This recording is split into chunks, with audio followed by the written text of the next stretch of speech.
नमस्कार मित्रांनो, एक्झाम जागर या एज्युकेशन यूट्यूब प्लॅटफॉर्मवर तुम्हा सर्वांचं पुन्हा एकदा स्वागत आहे. मित्रांनो, याआधी सांगितल्यानुसार आता 5 आणि 6 एप्रिलचे करंट अफेअर या सेशनमध्ये आपण कव्हर करणार आहोत.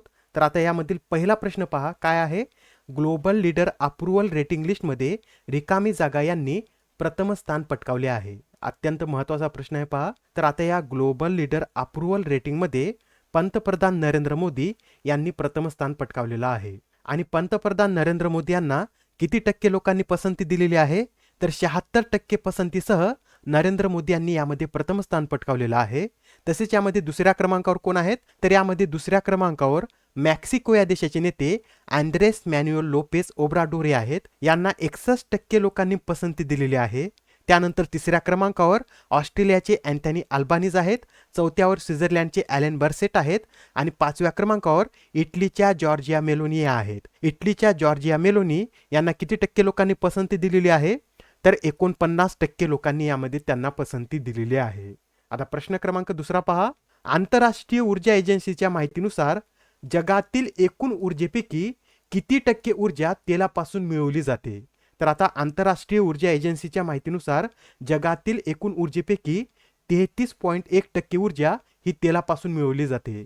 याप्रमाणे 24.2% ऊर्जा ही वायूपासून, तर 27% ऊर्जा ही कोळशापासून मिळवली जाते. आणि याबरोबरच हे सुद्धा नोट करून घ्या, 2011च्या तुलनेमध्ये 2021 मध्ये अक्षय ऊर्जेच्या उत्पादनामध्ये वाढ झालेली आहे.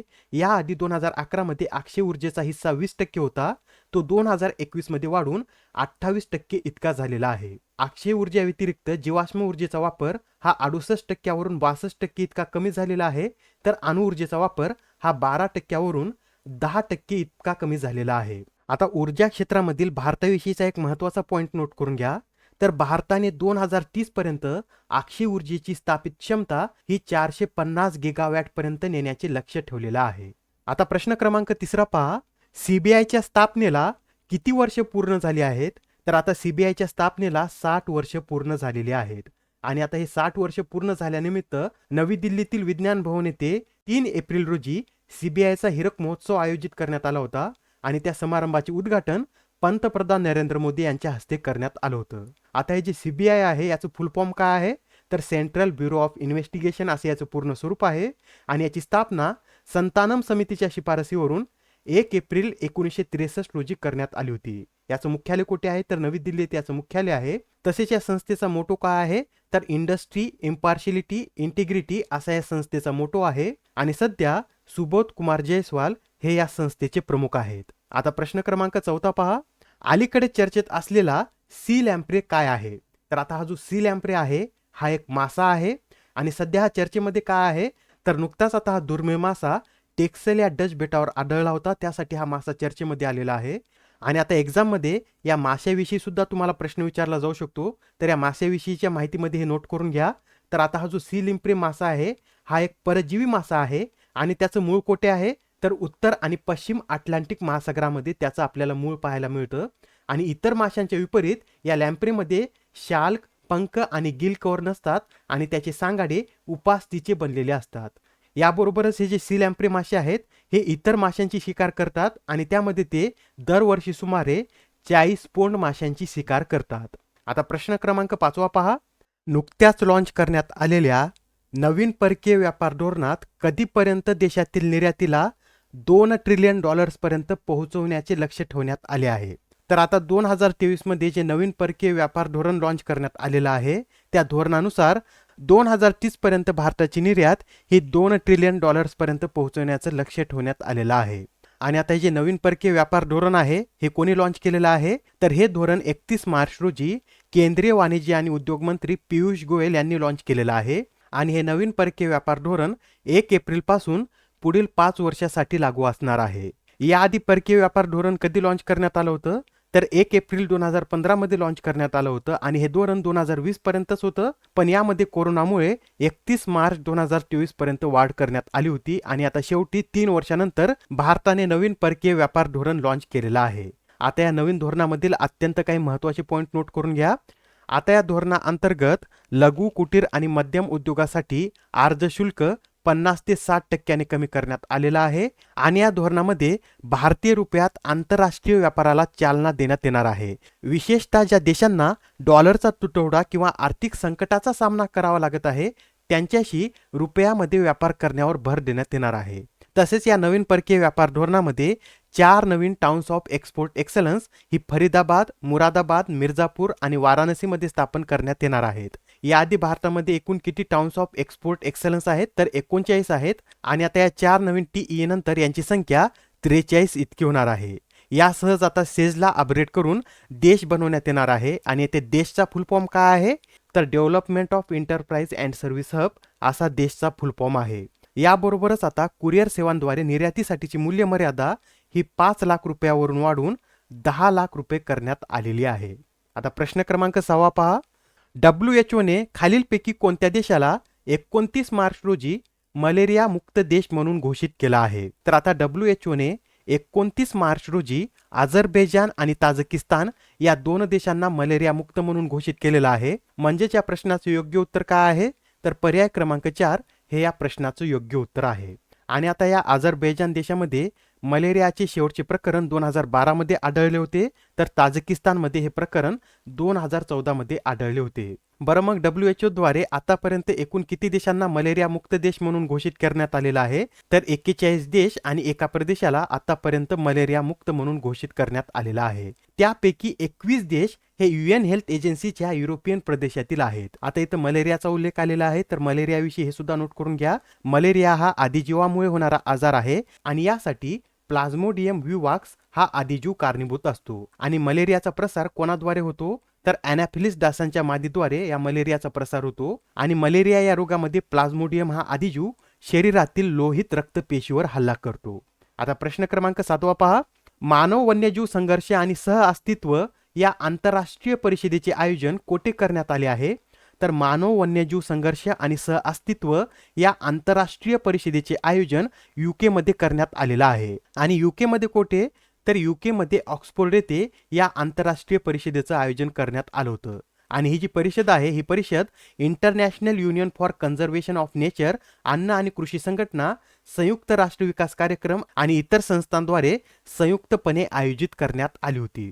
आता प्रश्न क्रमांक 8 पहा. रिझर्व्ह बँक ऑफ इंडियाचे नवीन कार्यकारी संचालक म्हणून कोणाची नियुक्ती करण्यात आली आहे तर नुकतीच आता रिझर्व्ह बँक ऑफ इंडियाचे नवीन कार्यकारी संचालक म्हणून नीरज निगम यांची नियुक्ती करण्यात आलेली आहे. आणि त्यांची या पदावर नियुक्ती होण्याआधी त्यांनी RBI बँकेच्या भोपाळ कार्यालयाचे प्रादेशिक संचालक म्हणून देखील कार्य केलेलं आहे. आता हा प्रश्न पहा. यामध्ये काय विचारलेला आहे तर कोणत्या शहरात स्पेस सिस्टीम डिझाईन लॅबचे उद्घाटन करण्यात आले आहे तर नुकतेच आता अहमदाबाद या शहरामध्ये स्पेस सिस्टीम डिझाईन लॅबचे उद्घाटन करण्यात आलेलं आहे. अत्यंत महत्त्वाचा प्रश्न आहे, लक्षात राहू द्या. स्पेस सिस्टीम डिझाईन लॅबचे उद्घाटन हे गुजरातमधील अहमदाबाद या शहरामध्ये करण्यात आलेलं आहे. आणि या लॅबची निर्मिती कोणाद्वारे करण्यात आलेली आहे तर Indian national space programme and authorisation सेंटरद्वारे या लॅबची निर्मिती करण्यात आलेली आहे. आणि या लॅबचं मुख्य उद्दिष्ट काय आहे तर स्टार्टअप्सना अंतराळ क्षेत्रातील संशोधनासाठी प्रोत्साहित करणे हे या लॅबचं उद्दिष्ट आहे. आता प्रश्न क्रमांक 10 पहा. दरवर्षी राष्ट्रीय सागरी दिन कधी साजरा केला जातो तर आता राष्ट्रीय सागरी दिन हा दरवर्षी 5 एप्रिल रोजी साजरा केला जातो.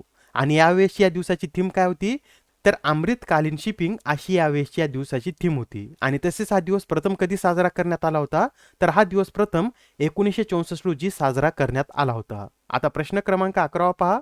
आता यामध्ये काय विचारलेलं आहे तर स्टँड अप इंडिया या योजनेला किती वर्ष पूर्ण झाली आहेत तर आता या स्टँड अप इंडिया या योजनेला 7 वर्ष पूर्ण झालेली आहेत. आता ही जी योजना आहे ही कधी सुरू करण्यात आली होती तर 5 एप्रिल 2016 रोजी ही योजना सुरू करण्यात आली होती. आणि ही जी योजना आहे ही योजना 18 वर्षावरील महिला, अनुसूचित जाती आणि अनुसूचित जमातीतील लोक यांच्यातील उद्योजकतेला प्रोत्साहन देण्यासाठी सुरू करण्यात आली होती. आणि या योजनेअंतर्गत 10 लाख ते 1 कोटी रुपयापर्यंत बँक कर्ज उपलब्ध करून देण्यात येतं. तसेच या योजनेद्वारे आतापर्यंत 1.44 लाखाहून अधिक महिलांना लाभ मिळालेला आहे. आणि या योजनेअंतर्गत कर्ज घेण्यामध्ये महिला आघाडीवर आहेत.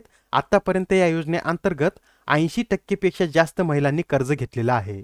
तसेच ही जी योजना आहे ही कधीपर्यंत लागू असणार आहे तर 2025 पर्यंत ही योजना लागू असणार आहे. आता प्रश्न क्रमांक 12 पहा.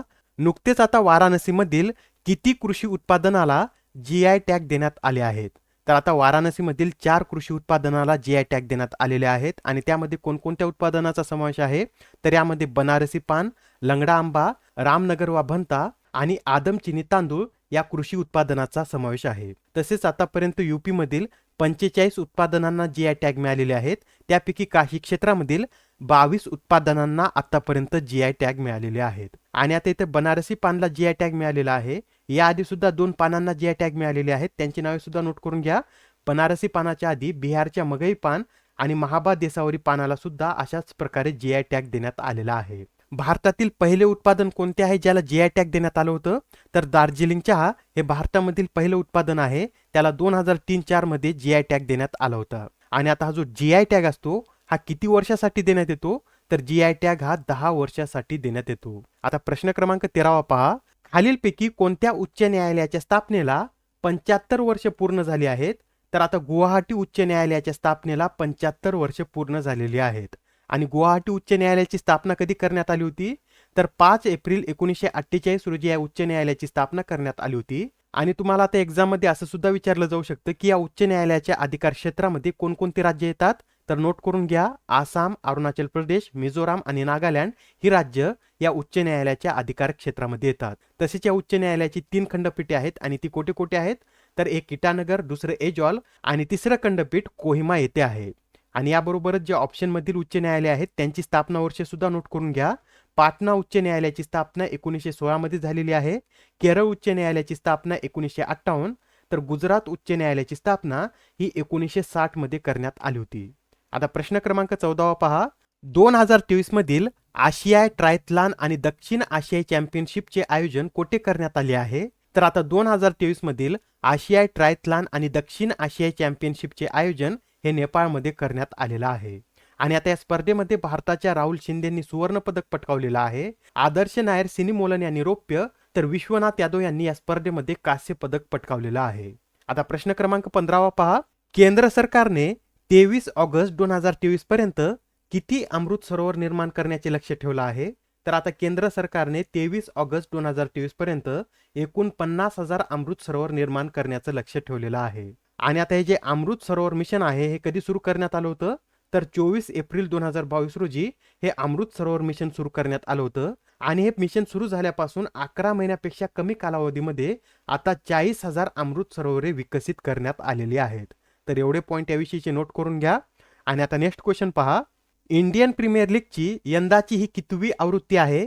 तर आता इंडियन प्रीमियर लीगची म्हणजेच IPLची यंदाची ही 16वी आवृत्ती आहे. आणि आता या 16व्या आवृत्तीची सुरुवात कधी झालेली आहे? तर 31 मार्च रोजी या 16व्या आवृत्तीची सुरुवात झालेली आहे. बरं, मग या 16व्या आवृत्तीतील सर्वात महागडा खेळाडू कोणता आहे हे खाली तुम्हाला कमेंट करून सांगायचं आहे.